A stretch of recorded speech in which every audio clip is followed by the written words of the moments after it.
என்ன கண்ணுங்களா, எல்லாரும் எப்படி இருக்கீங்க?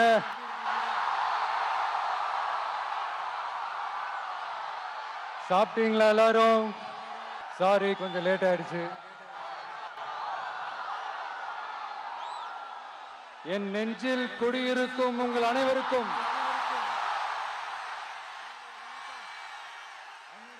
என்னுடைய வணக்கம்.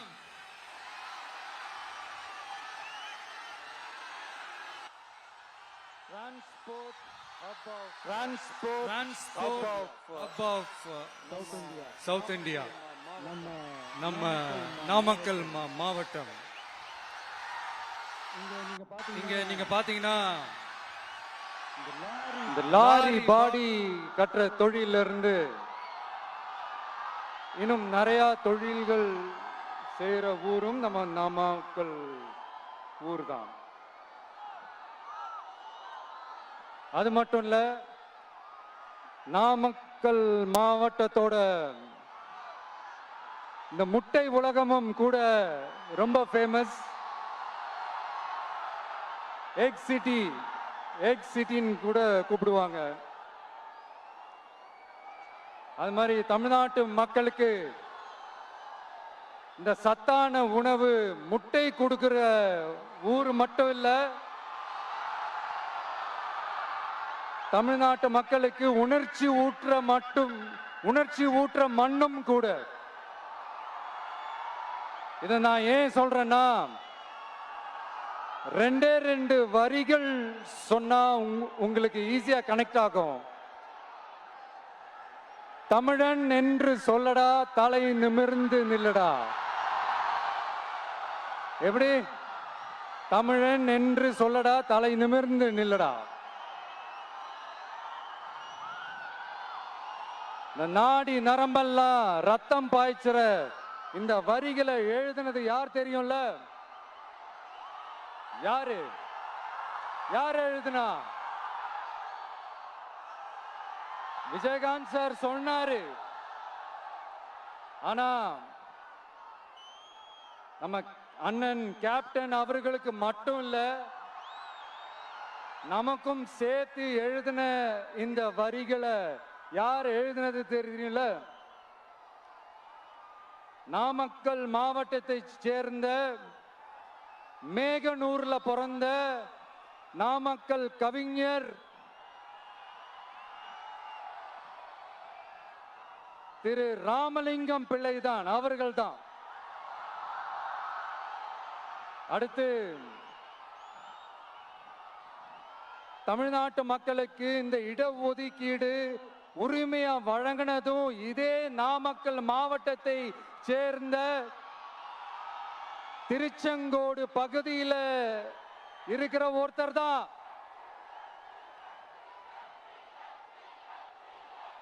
நம்ம சென்னை மாகாணத்தோட முதலமைச்சரா இருந்த சுப்பராயன் அவர்கள். அவர்தான் அந்த மாபெரும் மனிதர். மக்களுக்கு இடஒதுக்கீடு உரிமைய வழங்கினதுல இவருக்கு மிகப்பெரிய ஒரு பங்கு ஒன்று இருக்கு. அதுதான் இந்த கம்யூனல் GO 1071 அதை கொண்டு வந்து பட்டியலின மக்களுக்கும் பிற்படுத்தப்பட்ட மக்களுக்கும் இத வழங்கினார். அதனாலதான் அவரு முதலமைச்சரா பதவியேற்றதுக்கு அப்புறம் முதல் தமிழர் அப்படின்ற அந்த பெருமையோட சொன்னது மட்டும் இல்லாம, இதே நாமக்கல்ல அவருக்காக ஒரு மணிமண்டபம் கட்டுவோம்னு வாக்குறுதி நம்பர் 456 கொடுத்தது யாரு?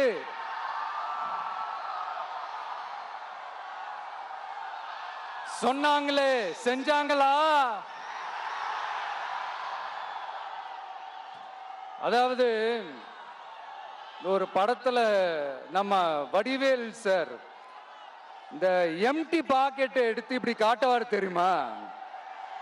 அந்த மாதிரிதான் ஒவ்வொரு வாக்குறுதியும் படிச்சுட்டு அந்த எம்டி பாக்கெட்டை இப்படி நம்ம காட்ட வேண்டியதுதான். இப்ப நம்ம அந்த நாமக்கல் மாவட்டத்துல வாக்குறுதிகளா அது செய்வோம் இது செய்வோம்னு நிறைய சொன்னாங்களே, அதுல ஒரு சின்ன லிஸ்ட் மட்டும் இப்ப நம்ம பார்ப்போம். ஒவ்வொரு ஒன்றியத்திலும் தானிய சேமிப்பு கிடங்குகள் அமைக்கப்படும். இவை உலர் களங்களுடன் கூடிய கொள்முதல் நிலையங்களுடன் இணைக்கப்படும். வாக்குறுதி நம்பர் 50.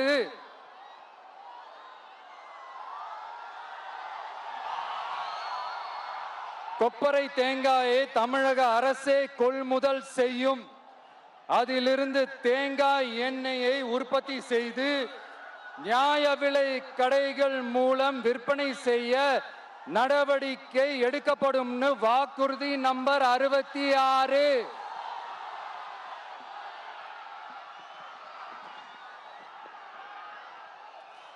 நியாய விலை கடைகளில் நாட்டு சர்க்கரை வெல்லம் ஆகியவற்றை விநியோகம் செய்ய நடவடிக்கை எடுக்கப்படும். வாக்குறுதி நம்பர் 68.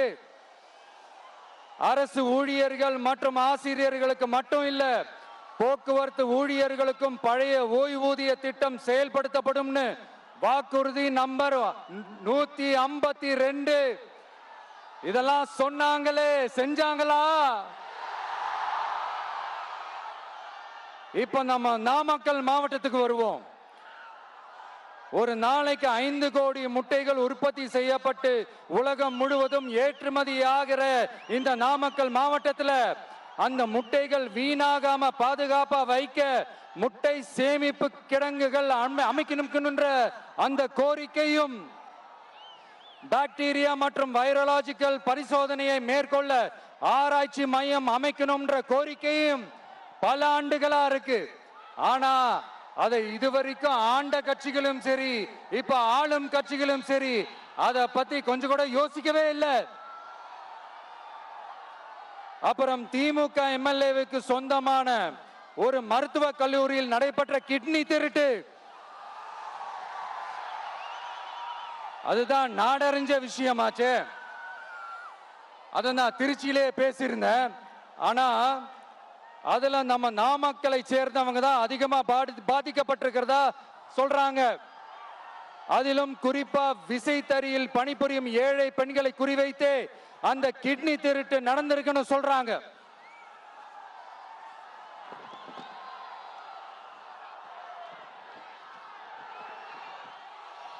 இதுல ஈடுபட்டவங்களை யாரா இருந்தாலும் நம்ம ஆட்சி அமைஞ்சதும் கடுமையாக தண்டிக்கப்படுவார்கள். இந்த கிட்னி திருட்டுக்கு ஆரம்பம் எங்க இருக்குன்னு பாத்தீங்கன்னா, கந்துவட்டி கொடுமையில இருக்கு. அதாவது விசைத்தறி தொழிலாளர்களோட வாழ்க்கை தரத்தையும் பொருளாதாரத்தையும் இந்த ஏமாற்று மாடல் திமுக அரசு மேம்படுத்தாத காரணத்தால அவங்க கிட்னி விற்கிற அளவுக்கு தள்ளப்பட்டிருக்கிறாங்க. இது எவ்வளவு பெரிய ஒரு கொடுமை! விசை தொழிலாளர்களோட வாழ்க்கை தரத்தையும் பொருளாதாரத்தையும் மேம்படுத்த தேவையான தீர்வுகளை யோசிச்சு உறுதியா எங்க தேர்தல் அறிக்கையில சொல்வோம்.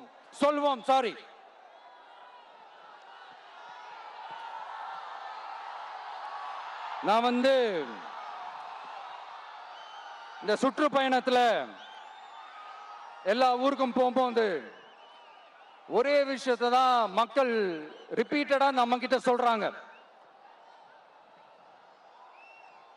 அடிப்படை சாலை வசதி, குடிக்க நல்ல குடிநீர், ஒரு நல்ல மருத்துவ வசதி இல்ல, நல்ல டாக்டர்ஸ் இல்ல, பெண்கள் பாதுகாப்பு. இதத்தான் அவங்க கேட்கிற இந்த அடிப்படை விஷயங்கள். அவங்க பெருசா எதுவுமே கேட்கறது இல்ல. என்னப்பா இந்த விஷயம் எங்க போனாலும் கேள்வியா கேட்கிறாரு. இவர் வந்தா என்ன செய்வாருன்னு கேட்டதுக்கு 2 இடத்துல அதுக்கான விளக்கத்தை ஒண்ணு சொன்னோம். கல்வி, ரேஷன், மருத்துவம், குடிநீர், அடிப்படை சாலை வசதி, மின்சாரம், போக்குவரத்து, பெண்கள் பாதுகாப்பு, சட்டம் ஒழுங்குன்னு இந்த மாதிரி அடிப்படை விஷயங்கள்ல எந்த சமரசமும் இல்லாம கரெக்டா செய்யப்படும்னு சொன்னோம். இதைத்தானே எல்லாரும் சொன்னாங்க, அதே தான் இவரும் சொல்றாரு. இவர் என்ன புதுசா என்ன சொல்லிட்டாரு? புதுசா எதுவுமே சொல்லலையே. ஐயா, அரசியல் மேதைகளே, பெரியவங்களே, ஒரு மனுஷனுக்கு சாப்பிடறதுக்கு நல்ல சோறு, படிக்கிறதுக்கு நல்ல கல்வி, குடிக்கிறதுக்கு நல்ல குடிநீர், அவனை பார்த்துக்கிறதுக்கு நல்ல மருத்துவ வசதி, வேணுங்கிற இடத்துக்கு போயிட்டு வர்றதுக்கு நல்ல போக்குவரத்து, அதுக்கான சாலை வசதி, பாதுகாப்பான ஒரு வாழ்க்கை, இதுதானே ஒரு மனுஷனுக்கு அடிப்படை தேவை. இன்னைக்கும் இது நம்ம எல்லாருக்கும் இது தேவைதானே. அப்புறம் அதை சரியா செய்வோம்னு சொல்றது தானே சரி. அதனாலதான் சொன்னோம், எது நடைக்கு சாத்தியமோ, எது உண்மையோ அதை மட்டும் தான் சொல்லுவோம், அதை மட்டும் தான் செய்வோம்.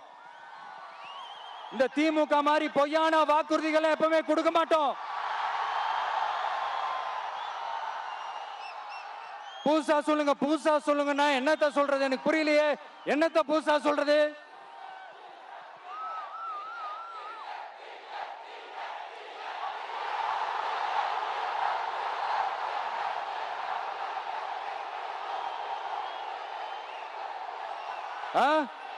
புதுசா என்னப்பா சொல்றது? செவ்வாய் கிரகத்துல ஐடி கம்பெனி கட்டப்படும், காத்துல கல்வீடு கட்டப்படும், அமெரிக்காவுக்கு ஒத்தடி பாதை போதப்படும், வீட்டுக்குள்ளே ஏரோப்ளேன் ஓட்டப்படும். இந்த மாதிரி அடிச்சு விடுவோமா? நம்ம சிஎம் அவர்கள் அடிச்சு விடுவாரு, அந்த மாதிரி அடிச்சு விடுவோமா?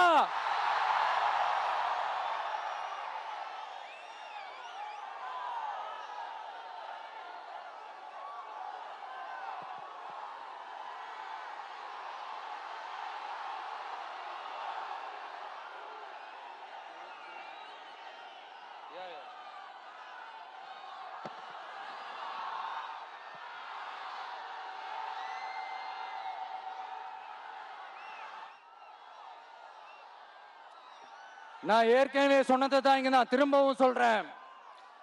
ஒண்ணு, இந்த பாசிச பாஜக அரசோட எப்பவுமே நாங்க ஒத்து போக மாட்டோம்.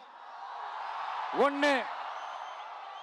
ரெண்டாவது, இந்த திமுக அரசு மாதிரி அண்டர் கிரவுண்ட் டீலிங், மறைமுக உறவுக்காரர்களா இந்த பாஜகவோட எப்பவுமே நாம இருக்க மாட்டோம். ரெண்டு. மூணாவது, மூச்சுக்கு முன்னொரு தடவை அம்மா அம்மா அம்மான்னு சொல்லிக்கிட்டு ஜெயலலிதா மேடம் சொன்ன அந்த விஷயத்தை டோட்டலா மறந்துட்டு ஒரு பொருந்தா கூட்டணியா ஒரு கூட்டணியா ஒண்ணு அமைச்சுக்கிட்டு கேட்டா தமிழ்நாட்டோட நலனுக்காக இந்த பாஜகவோட கூட்டணி வச்சிருக்கோம்னு சொல்லிக்கிறாங்களே, அவங்கள மாதிரியும் நாம இருக்க மாட்டோம். இல்ல, நான் தெரியாம தான் கேக்குறேன். இந்த பாஜக அரசு தமிழ்நாட்டுக்கு என்ன செஞ்சிட்டாங்க? நீட்டை ஒழிச்சிட்டாங்களா? கல்விக்கு தேவையான அந்த நிதியை முழுசா கொடுத்துட்டாங்களா? இல்ல தமிழ்நாட்டுக்கு தேவையான எல்லா விஷயங்களையும் தான் சரியா செஞ்சிட்டாங்களா? அப்புறம் எதுக்காக இந்த சந்தர்ப்பவாத கூட்டணின்னு நான் கேட்கல. புரட்சி தலைவர் எம்ஜிஆர் அவர்களோட உண்மையான தொண்டர்கள் அவங்க கேட்கிறாங்க.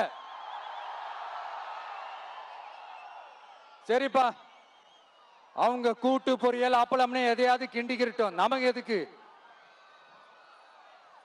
மக்களே, இன்னொரு முக்கியமான விஷயம், இத கவனமா கேளுங்க. அதிமுக பாஜக நேரடி ஒரு உறவுக்காரர்கள்னு எல்லாருக்குமே தெரியும். அவங்களோட கூட்டணி மேல மக்களுக்கு எந்த ஒரு நம்பிக்கையும் இல்லைன்னு எல்லாருக்குமே தெரியும். ஆனா அட் த சேம் டைம் இந்த திமுக குடும்பம் இந்த பாஜகவோட அண்டர் கிரவுண்ட் டீலிங், மறைமுக உறவுக்காரர்களா இருக்காங்கன்றது தயவு செஞ்சு மறந்துடாதீங்க.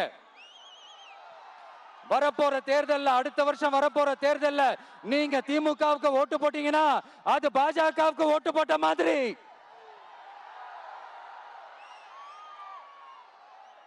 வெளியில அடிச்சுக்கிற மாதிரி அடிச்சுப்பாங்க, ஆனா உள்ளுக்குள்ள வேணாம். மக்களே, ஜாக்கிரதை, யோசிங்க.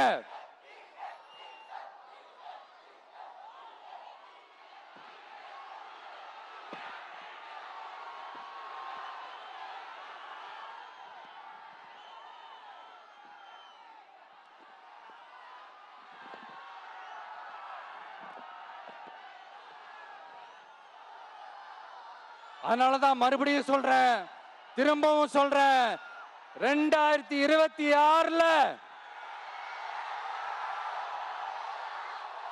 ஒண்ணு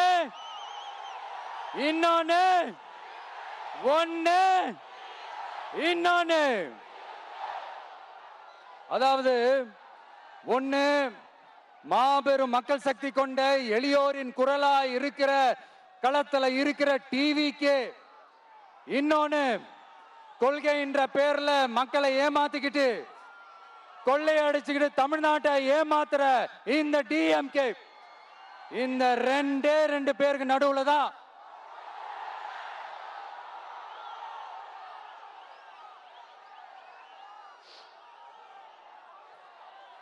இப்படி ஒரு மோசமான ஒரு ஆட்சியை கொடுக்கறாங்களே. இந்த திமுக அரசு மறுபடியும் ஆட்சிக்கு வரணுமா?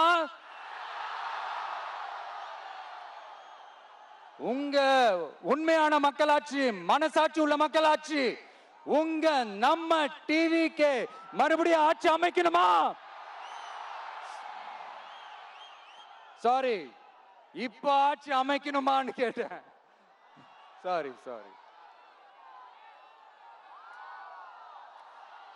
நண்பா, நண்பி, தோழா, தோழி, என் மேல இவ்வளவு நம்பிக்கை வச்சிருக்கிறீங்களா? என்ன இவ்வளவு நம்புறீங்களா? பார்த்தலாம், ஒரு கை பார்த்தலாம். சத்தியமா சொல்றேன், நானும் ஒரு 2-3 வாரத்துக்கு முன்னாடி என்னமோ ஏதோ நினைச்சேன். பார்த்தலாம், சத்தியமா பார்த்தலாம். கான்பிடண்டா இருங்க மக்களே, நல்லதே நடக்கும், வெற்றி நிச்சயம். மீண்டும் சந்திக்கும் வரை நன்றி, வணக்கம்.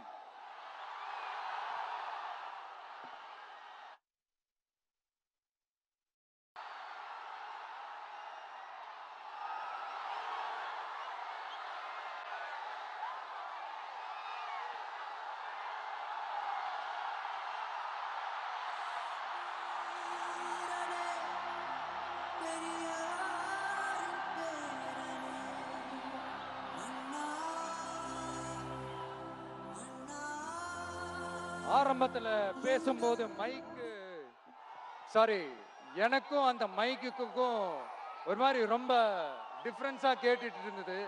அதனாலதான் கொஞ்சம் அந்த ரிதம் பிடிக்கிறதுக்கு கொஞ்சம் டைம் ஆயிடுச்சு. Okay, thank you so much.